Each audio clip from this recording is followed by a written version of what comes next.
known to most Kenyans, a very serious rift erupted deep inside Azimio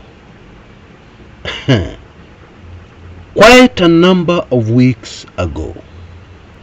Now you'll have to excuse me because I report both good news and bad news, and I'm talking to a lot of Azimio supporters who regularly drop in to take in content on this channel.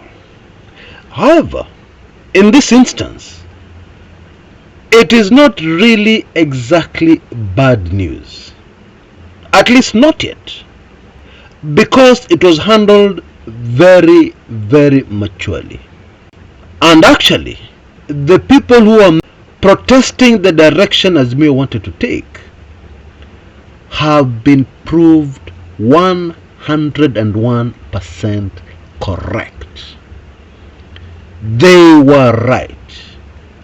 However, still, I suspect the main reason why the decision that was taken was not because it was the right decision or wrong decision.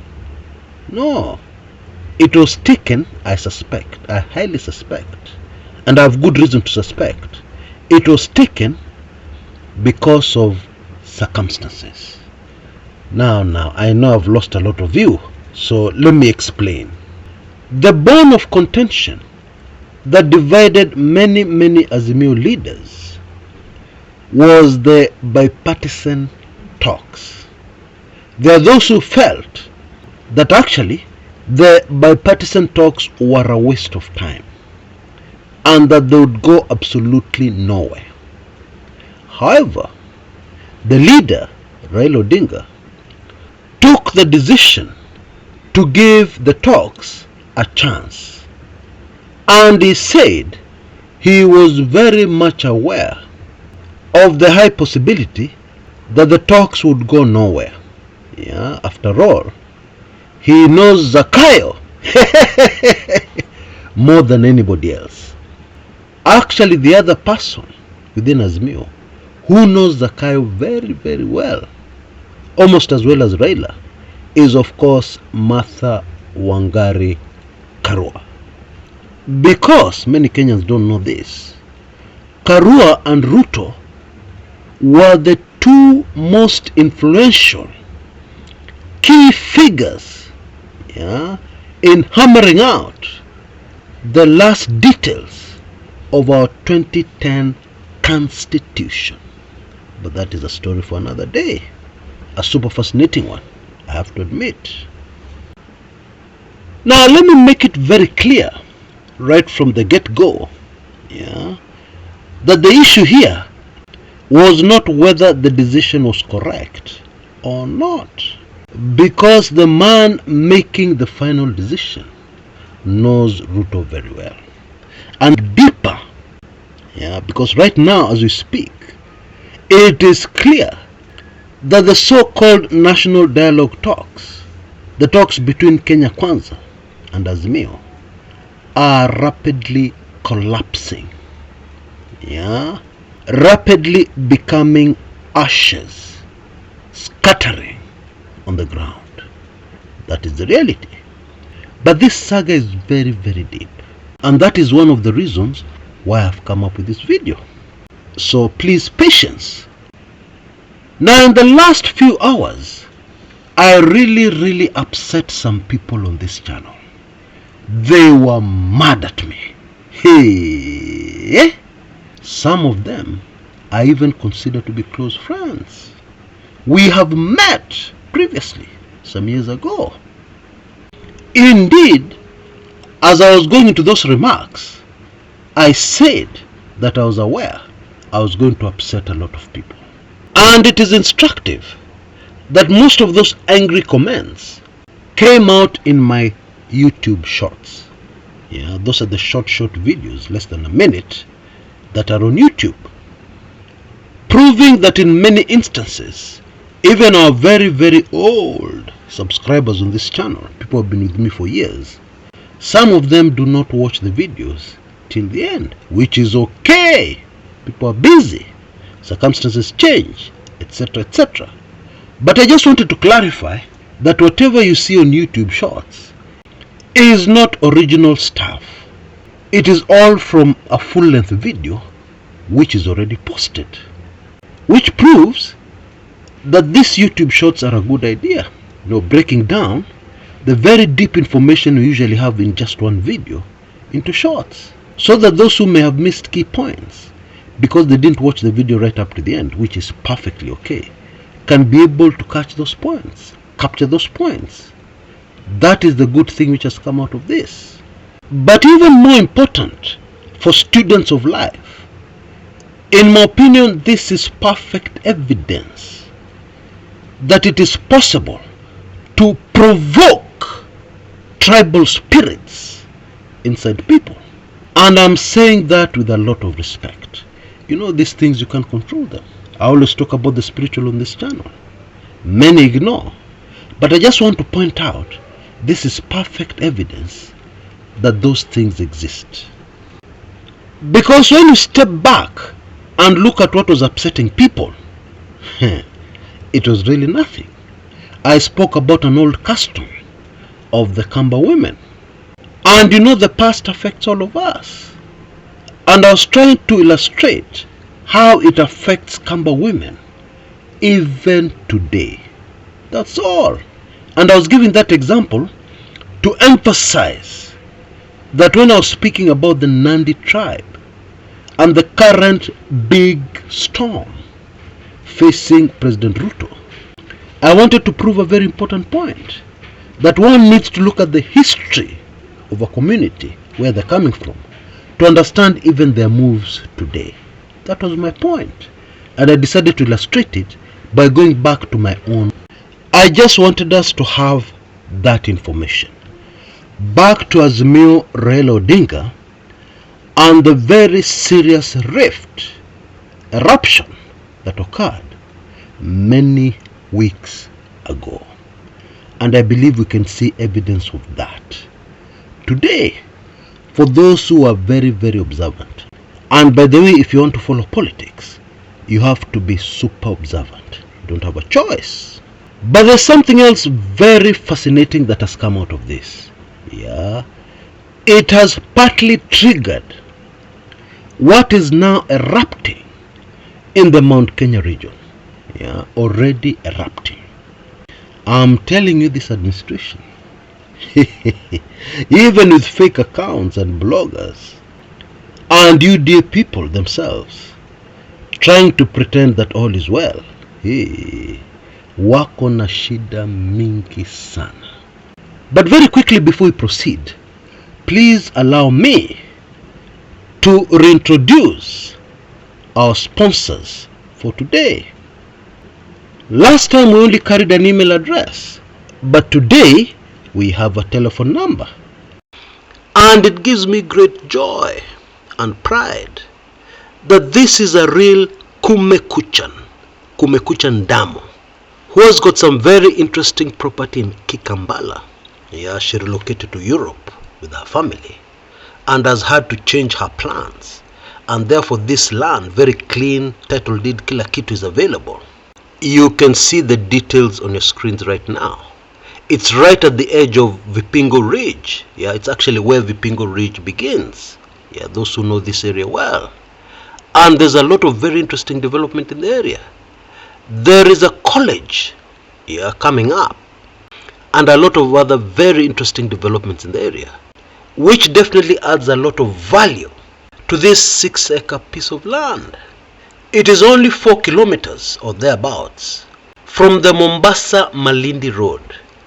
And the photograph you see on your screens right now was taken from the other side, where there's a Maram Road that joins the Mombasa-Mariakani Road, that's on the other side, at a place called Kaloleni. Everybody coming into Mombasa passes a large shopping center called Kaloleni. I'm sure most of you remember. And therefore this piece of land is in a very strategic place, with access both to the Nairobi-Mombasa Road and the Mombasa-Malindi Road.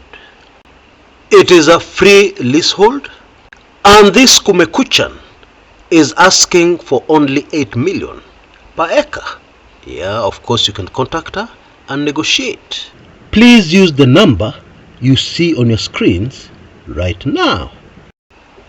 Based on what I know about this area, if I had that kind of serious mandazi money, I would not think twice. Personally, I would go for this quickly, because there are many very exciting things you can do here. Please use the number you see on your screens right now. Now, the people who disagreed with the opinion that Azimio should cool and wait for the bipartisan talks, whatever you want to call them, to play out. The ones who disagreed were mostly Azimio members from the Mount Kenya region, led by Martha Karua. And if you are super observant, you will have noticed people like Jeremiah Kioni have come out and they have told us very clearly the talks are a total waste of time. And in my opinion, this has speeded up the eruption in the Mount Kenya region. Now, by the way, the difference of opinion within Azimio was handled very maturely. Yeah, all these characters are still in Azimio. It is only that they did not agree on something very critical, something very important, as far as those who are concerned are concerned. That's really it. Azimio is still intact. I don't want anybody putting any words in my mouth. But there are some very interesting political consequences, and that is what we're handling on my show today. In my opinion, the coming together of crucial characters within the Mount Kenya region, the unity within the Mount Kenya region, would not have happened as fast as it has happened had this small crisis not happened within Azimio. Now, why did Raila make the decision to give the talks a chance when he knew very well that the talks will go nowhere? Why? There are those who believe that what Raila wanted was a gradual revolution, if there's really such a term. What do I mean? In the interim, life has gone on. People have done exams. Our kids have done exams. They've gotten their results. People have prepared for the upcoming Christmas holidays. And the truth is, it is not that no progress has been made. No, there's been a lot of progress. We are definitely not where we were when the talks started. The Kenya Kwanza government has continued to rapidly finish itself. Now we have some serious idea, which most of us do not want to believe is happening. People don't want to believe their eyes. But trust me, it is happening. And very soon it will come out into the open and become obvious for everybody. And so a lot has happened. And the Kenya Kwanza government has sunk itself deeper and deeper and deeper into serious problems. And currently a very serious crisis is building up. Correction. Several very serious, and I mean crisis that is so serious, several of them are rapidly building up within the Kenya Kwanza government. Yeah, which can now qualify very comfortably to be referred to as the Kenya Kwisha government.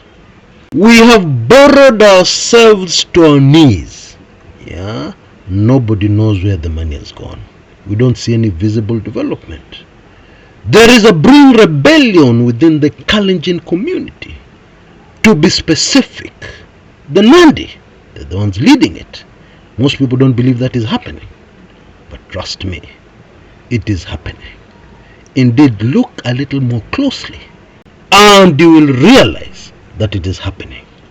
A very hawk-eyed member of this channel pointed out something that I myself had missed. She said, I knew this thing was serious when the name of the late Jean-Marie Soroné was mentioned. Yeah, and of course she's absolutely 100% correct. Soroné was a Nandi hero, right from independence, yeah, who was finished both politically and physically by the powers that be. I believe I've done some videos previously on this great Kenyan. And then there is the ongoing floods in the country, which we on this channel believe is judgment. It could have been avoided if people had done the right thing. Yeah, but of course they didn't. Very late in the day, the government is trying to run around showing that they have the crisis under control. But of course we know the truth. They don't. They're woken up very late. Indeed, the official position of State House was that there was going to be no El Nino. Tumeambiwa na experts El Nino is not coming. Therefore we're expecting a bumper harvest, etc., etc. I'm sure you remember that. And then of course the other major crisis is cost of living. Now the very strange, bizarre thing here is that according to the government, the cost of living is not a crisis. It is not a priority.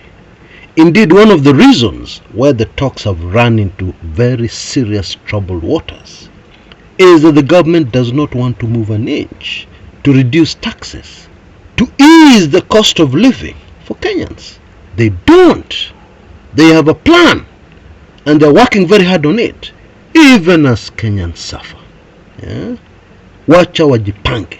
That seems to be the view of this Kumekucha government. And therefore, with all these things happening, even if you are the most optimistic of the optimistic people in the world, even if you are how optimistic, the truth is, there is no way this ship called Kenya can stay afloat. There is no way. It is taking water inside the ship way too fast. Okay? So keep your optimism. It is okay. But let the rest of us focus on reality.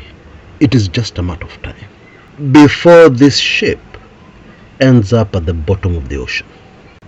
You know, it is said that as the Titanic ship, the infamous Titanic, was sinking, people were still playing music on the ship.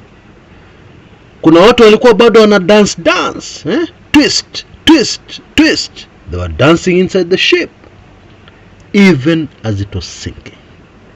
So in Kenya today, there are some people who are having it good. They're continuing with their lives as usual, as if nothing is happening. And they're telling us nothing will happen. Wacha tukutane 2027. Assuming this was the Titanic, wacha tukutane New York. It never reached New York. We will never reach 2027. But in this life, always allow for those people who will start making New York plans. Yeah, even as the Titanic is in serious trouble. Yeah. Wacha tukutane New York. Tutafanya 1, 2, 3 New York. It is okay. Let them continue making their New York plans. You know, I am totally convinced, without sounding like I am going overboard in defending Raila Amolo Odinga, I am totally convinced that Raila really had very limited options in this particular controversy. You can even say he had no choice. And those who understand international politics and what is going on right now on the globe, and I'm not talking about those who religiously take in only mainstream media in the West. No. I'm talking about those who are looking at things deeper. Those who understand will know exactly what I'm talking about. Please allow me to leave it there. But on the ground, Martha Karua has been proved 101% correct. But in my opinion, it is not wasted time. Yeah. You know, there are many ways to skin a cat. And sometimes it is better to wacha nguruwe ijikarange na mafuta yake. Don't interfere. Yeah, let the pork cook in its own fat, as we say in Kenya. I know many people are ignorant of history, but look at every major power that collapsed. Let's look at the Roman Empire, the mighty, very strong Roman Empire. One of the main reasons it came crashing down is taxes. Overburdening the people with taxes.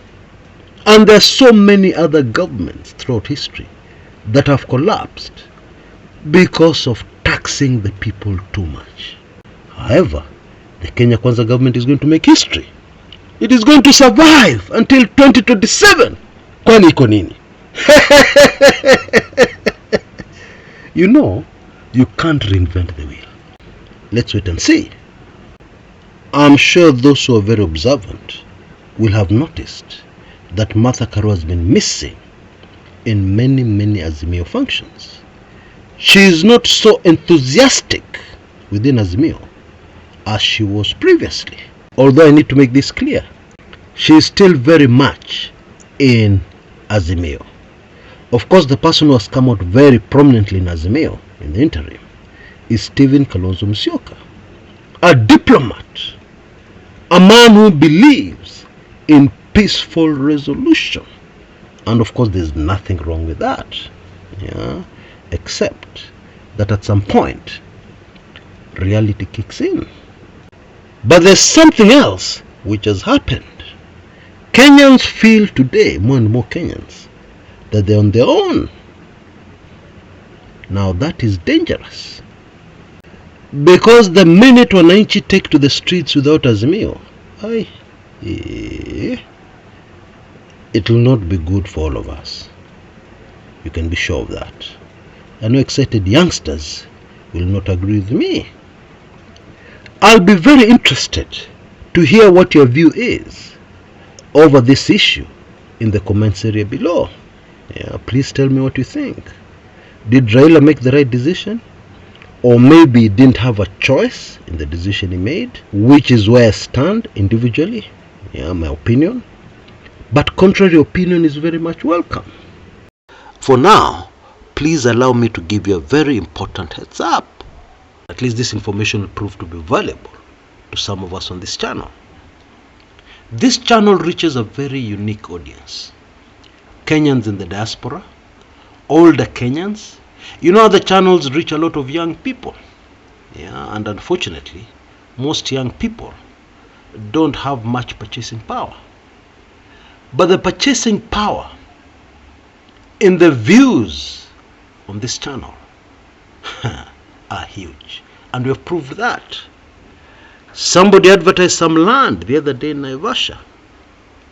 Within hours of that video going up, it was sold. And we're talking about a double-digit million. And therefore, if you have a product or service that you need to promote, I think you should seriously consider sponsoring a Kumekucha video. Yeah, that means that you get a mention in one of my videos and a lot more to let others know what you're doing. And I'm sure a lot of your potential clients always tune in very regularly to this channel.